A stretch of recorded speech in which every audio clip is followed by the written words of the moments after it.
आंवला नवमी। यह व्रत कार्तिक शुक्ल पक्ष नवमी को आंवला नवमी नाम से विख्यात है। सतयुग का प्रारंभ भी इसी दिन हुआ था। इसी तिथि को गौ, स्वर्ण, वस्त्र आदि दान देने से ब्रह्म हत्या जैसे महापातक से भी छुटकारा मिल जाता है। इस दिन आंवले के वृक्ष की पूजा की जाती है। पूजन विधान में प्रातः स्नान करके शुद्धात्मा से आंवले के वृक्ष के नीचे पूर्व दिशा की ओर उन्मुख होकर षोडशोपचार पूजन करना चाहिए। फिर उसकी जड़ में दुग्ध धारा गिराकर चारों ओर कच्चा सूत लपेटे तथा कर्पूर वर्तिका से आरती करते हुए 7 बार परिक्रमा करें। आंवला वृक्ष के नीचे ब्राह्मण भोजन तथा दान देने का विशेष फल है।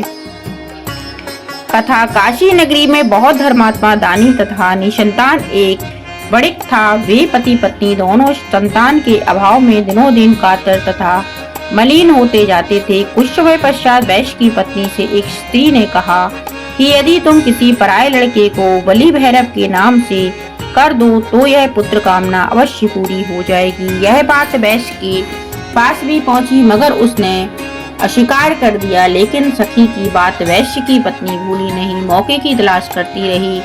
एक दिन एक लड़की की भैरव देवता के नाम पर कुएं में गिराकर बलि दे दी। इस हत्या का परिणाम बड़ा उल्टा हुआ। लाभ की जगह उसके सारे बदन में कोढ़ बहने लगा तथा लड़की की प्रेत आत्मा उसे सताने लगी। ऐसी परेशानी देखकर वैश्य ने इसका कारण अपनी पत्नी से पूछा। तब उसने सारी कहानी शुरू कर आखिरी तक सुनाई। ऐसा जानकर वैश्य ने हत्यायन, पापिन आदि शब्दों से उसे काफी बर्हनता किया तथा बताया कि गौवध, ब्राह्मण वध तथा बाल वध करने वाले के लिए इस संसार में कहीं भी ठिकाना नहीं। इसलिए तू गंगा तट पर जाकर स्नान बंधन कर, तभी तू इस कष्ट से छुटकारा पा सकती है।